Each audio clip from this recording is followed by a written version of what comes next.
Hello everyone, welcome to another episode of 10 for the Chairman. For those of you who haven't watched this before, it's where I take 10 questions from subscribers. Subscribers are the subset of our community that contribute extra money every month to allow us to do enhanced community content.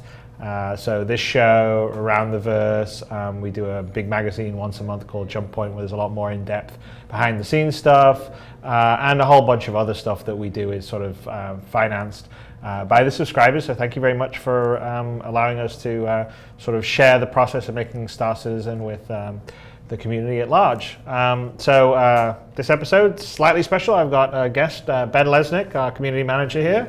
Hey everybody. We've got a few things we thought would be fun to show. I guess let me just start off. There's a couple of gifts that came in from various folks. So I had a nice like a handcrafted t-shirt here, which I'll open up.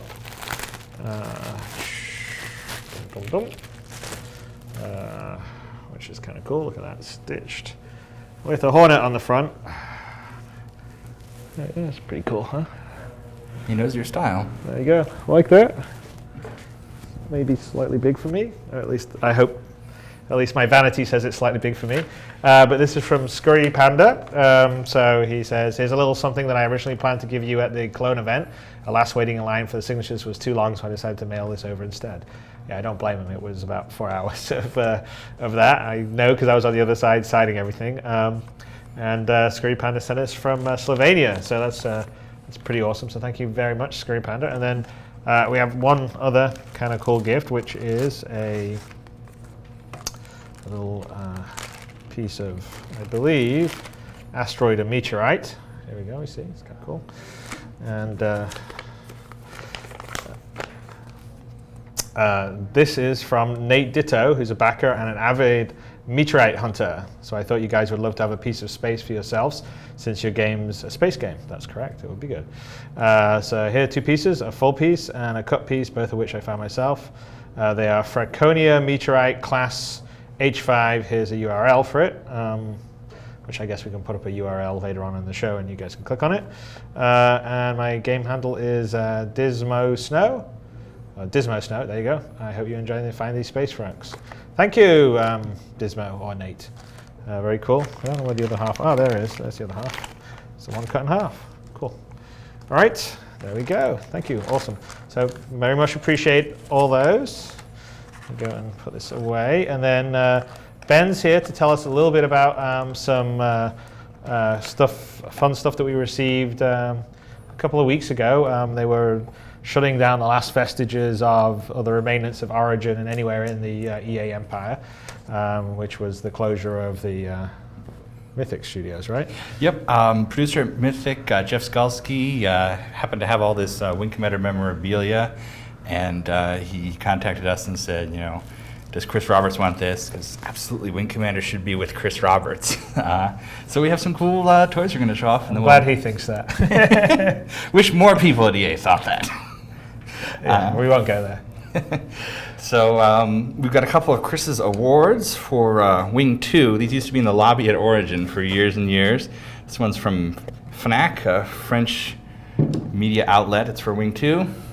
This one, which is very heavy, is from ECTS, which was a trade show way back. Is it still a trade show? I don't know, maybe. It may have evolved into something like E3 or something like that, but I could be wrong. So another one for Wing 2, best graphics. Yes. We do like the graphics. I'm still a fan. Then we have here an actual Kilrathi paw. This was from Wing 3 for the Kilrathi Muppet animatronic costumes. Very lifelike. And actually, I believe the reason that this was still lying around Origin after years and years was because they used it for the box art of Kilrathi Saga. They posed this, they drew the Kilrathi paw grabbing the planet from this model. And then lastly, we have a whole stack of documents. Okay, let me get I'll get the claw out of the way. There we go. Claw can go over here. So these days when we do Jump Point, we David Ladyman gets all the content and we mock it up in 24 hours. Back at Origin in the early 90s, it was still cutting things up and pasting them together to get the final form of the documentation. So here are early versions of the Wing Commander 1 blueprints. I guess that's the proof. Yeah, these are the proofs of the blueprints. And the interesting thing for Star Citizen fans is that the different stats for the ships listed here are also entirely wrong. For we're just carrying on the fine tradition. So we've got a bunch of blueprints. This one would have actually been done by our own David Ladyman. This is the mock-up of the Wing Commander 3 official guide. Here's the proof for the Strike Commander box, one of Chris's projects. And just all sorts of stuff like this. We can have a Wing Commander archive here at CIG now. Here's an unused box art for Righteous Fire. Various advertisements. It's pretty cool stuff. Oh, there's a Strike Commander, the original. This was the poster they gave out in CGW years before it actually came out. Oh yeah, this is the one we put. This is the one that we did. It's going to come out in 1 year's time. It took us 2, which in today's world is not very much time at all, but back then seemed like forever. I remember it seeming like forever when I was 13 years old. So, all right. Well, thanks, Ben. That's a little trip down memory lane, and I think we'll probably do some more. We haven't done an RSI museum piece for a while. You absolutely have to do I think that. we still owe a freelancer piece, don't we? Yeah, we've got a freelancer piece. We just have to edit it. Okay. All right. There you are, Brian. You need to do some editing. All right. So let's get to the 10 questions. First question comes from Deadly Omen, who asks, are there any plans for a more personalized ship AI? I think it would be great, especially for solo players, to have a sidekick AI that could fire off some jokes, tell you about the current system you're in, tell you when players of interest are in that area, give advice, etc. So I think we're definitely planning to sort of personalize a little level of the bitching Betty, so you can have different voices later on down the game, and potentially we could do some more ship AI personality, although we're not really going with the sort of AI setup in Star Citizen. I think that we had a whole fiction thread about it that David Haddock wrote. Was the Tanya Oriel piece, if you remember, the cruiser ship that went off that had the AI that potentially went crazy. So I think our world's more like the voice you get on navigation, and less like an actual personality. But you never know. But I think that's kind of going to be our take on it. Drum asks, what would happen to your constellation if the whole crew got into the rover and somehow died planetside in a newly discovered and unreported sector? Well, I think you'd probably be dead, and then you would respawn back on the most recent friendly planet that you were on, with the fiction that the rescue crews went out there and found your almost dead or almost lifeless bodies and managed to get you back. So I don't think there'll be a case where you can sort of die in a remote corner and no one knows where you are and you won't be able to respawn, if that was what the question was about. Next question comes from Syndra, who asks, are there any ideas of having incredibly powerful, in brackets, hostile space stations in the game? Think of the Death Star as an example. You would have to form a large group, maybe even form alliances with your enemies to be able to face the large threat, almost like a raid. Well, we're definitely going to have space stations that you can attack, that you can defend, that you can try and take over. And some of the bigger ones would have some pretty significant defenses. And some of these would be AI, NPC driven, and some of them will be player driven. I don't think we'll have anything on the level of the Death Star where you can fly around and just blow planets up. But there certainly would be ones where you would go in with the group, so you would have to have some friends that would maybe take out the air cover and then take out the anti, I guess we don't say anti-air guns, but anti-space guns, or anti-spaceship guns would be a good way of saying it. Basically take out all the defensive perimeter, and then you would go in with a boarding ship and then try and take over and control the space station. So there's definitely be a lot of potential for a raid, if you want to call it, where you and a bunch of friends work, or people in your organization work cooperatively to take over a space station or an asteroid base. Okay, next question comes from Holo San Voidrax, who asked, the Murray Cup racing map, New Horizons Speedway, seems to be a few thousand feet above a planet's surface. Are there any planetary gravity or atmospheric effects, e.g. wind resistance, added to the flight physics for that map? If not, would various such conditions be considered for future courses? There is actually a very small amount of gravity that's applied on the Murray Cup racing map, the New Horizon. I'm not sure if we've put wind resistance in there. The engine actually supports it. It is actually just a setting that you do. We removed it for everything, obviously, in space, but I'm not sure if someone put it back in for that particular map. But there definitely will be some other areas where I think on some races it'll be all out in space, some races would be closer to a planetary surface, and they would have more atmospheric effects or more sort of gravitational pull and stuff, and that could also cause or create some interesting twists in the racing. So it's still early days on that, and there'll be more stuff to be done there, but a lot of the engine already sort of supports that kind of stuff. Next question comes from Grimzod, who asks, does this mean black boxes left over from PvP can be used to blackmail said PvPers? By capturing the black box of a pirate's victim, can I use the black box against the pirate? Pay me X dollars or I turn the data into the UEE. From the way that we're looking at doing sort of the PvP combat is that if you're in a system and you get attacked by someone else doing PvP, and it's a system where it's regulated where there isn't meant to be PvP, as soon as attack happens, the sort of ship's computer of the person getting attacked sends a distress beacon out, and that distress beacon, even a regulated system, there'll probably be like relays, and in the relays they'll get broadcasted around. So it sort of is a report of the attack, and there will be some very expensive and hard to use and get equipment that will allow someone that's trying to do a heist or a pirate to maybe potentially block a broadcast, but it won't be particularly easy to do, and it will be something that we'd want if someone's trying to do a heist, like the equivalent of like knocking out an armored truck or something. Then they would have to like maybe try and blanket out the local relays, and so they won't get the UEE after him. But I'm not so sure we're going to have sort of a black box, so to speak, because it's more like a distress beacon that gets sent out, and then either it gets picked up by the relays or it gets somehow intercepted or blocked.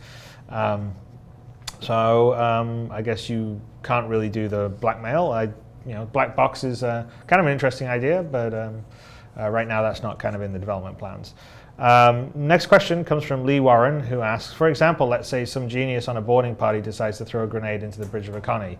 This might wipe out the captain and crew, but I'd hope that it would also damage the seats, controls, and maybe even the entire front of the ship. Such a dynamic might discourage players from mindlessly using explosives on smaller multi-crew ships and make boarding a bit more interesting. Yeah, no, that's definitely our plan. So our plan is that like internal damage, if you're having a firefight, you can destroy things, you can potentially blow out like windows, and so you would probably want to be smart about the kind of weaponry you use, because you don't want to sort of depressurize, say, the cockpit of a Connie or something. So that is part of the plan, and we are definitely going to be working towards that. Next question comes from Purgatorial Flame, who asks, as a fellow explorer type, will we be able to capture and document fauna and flora for the Galactopedia? If so, could we take this to the next level and potentially sell various species on the black market or to UEE research groups?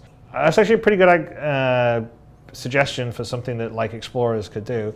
I mean, we were definitely thinking that you will go down, besides sort of mapping out jump points and where the asteroid fields are in the unexplored areas of star systems, that we would have some level of landing on some non sort of populated planets, and you could maybe do some looking if there was an ancient ruin there, or you could do some sort of scouting, or like check it out for minerals or something. And probably flora and fauna could be kind of an additional part of that. So that's a pretty interesting suggestion. So we'll add that to the list of things that we potentially would do for the Explorer, because I kind of think that's kind of interesting. I mean, we definitely want to have you visiting different planets and different areas of the galaxy and having mementos to sort of, instead of having some achievement in a generic sort of award system like you do on console games, we wanted to like go to your hangar and see like these mementos from these different places that you've gone and visited.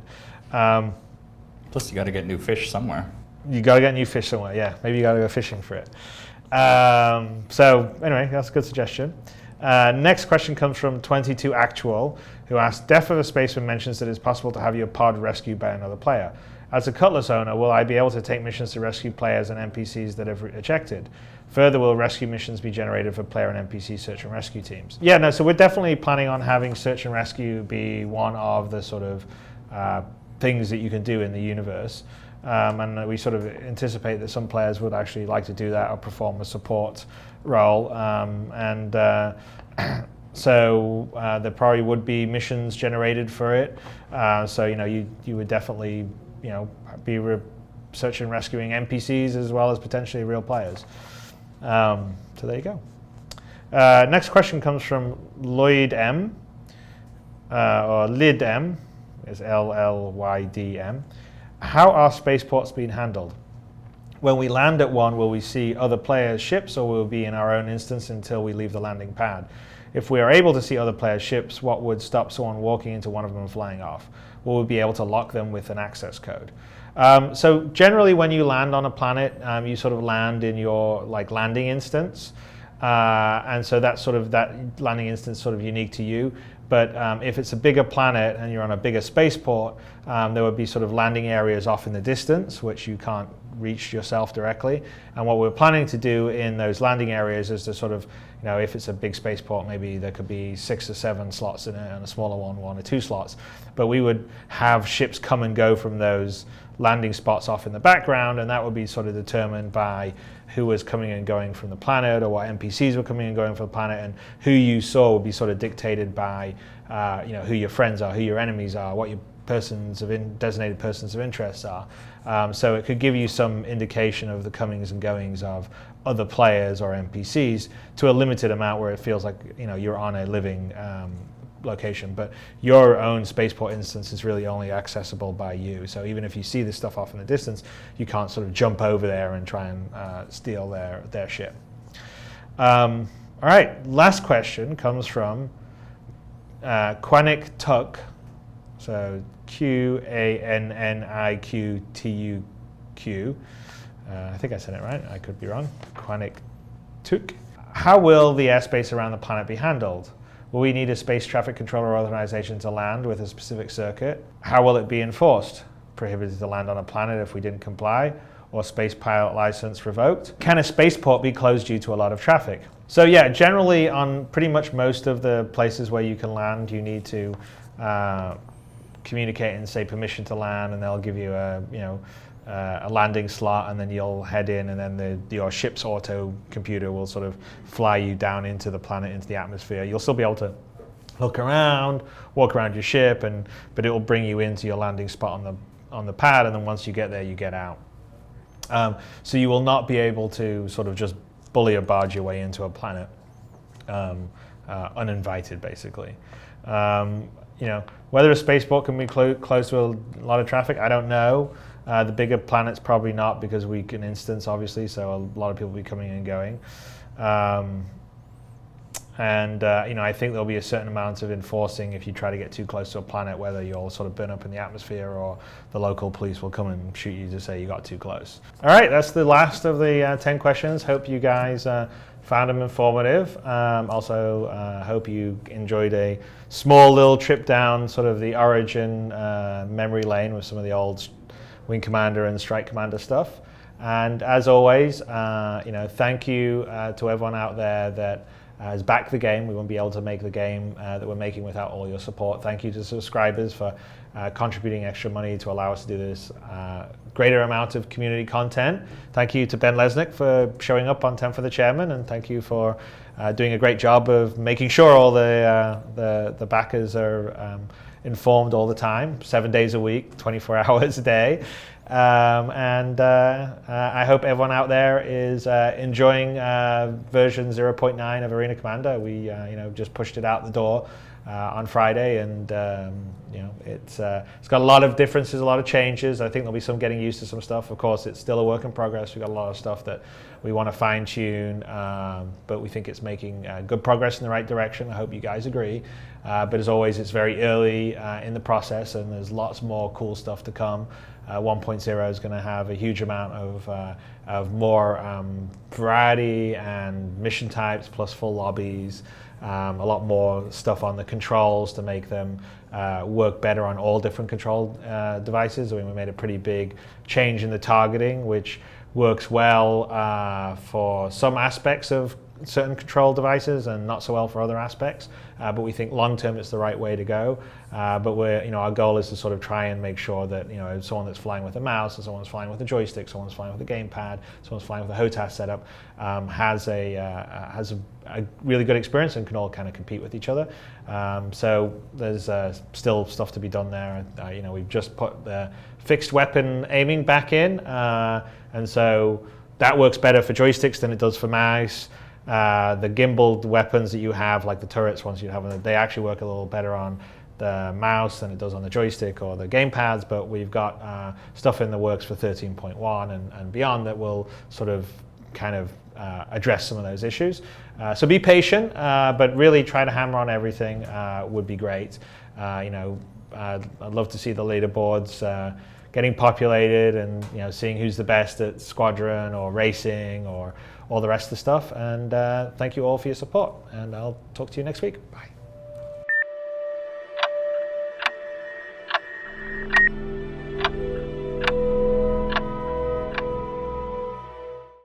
Hey guys, thanks for watching 10 for the Chairman. If you guys would like to see more episodes, go here. If you guys would like to subscribe to our YouTube channel and always keep up to date with all our video content, go here.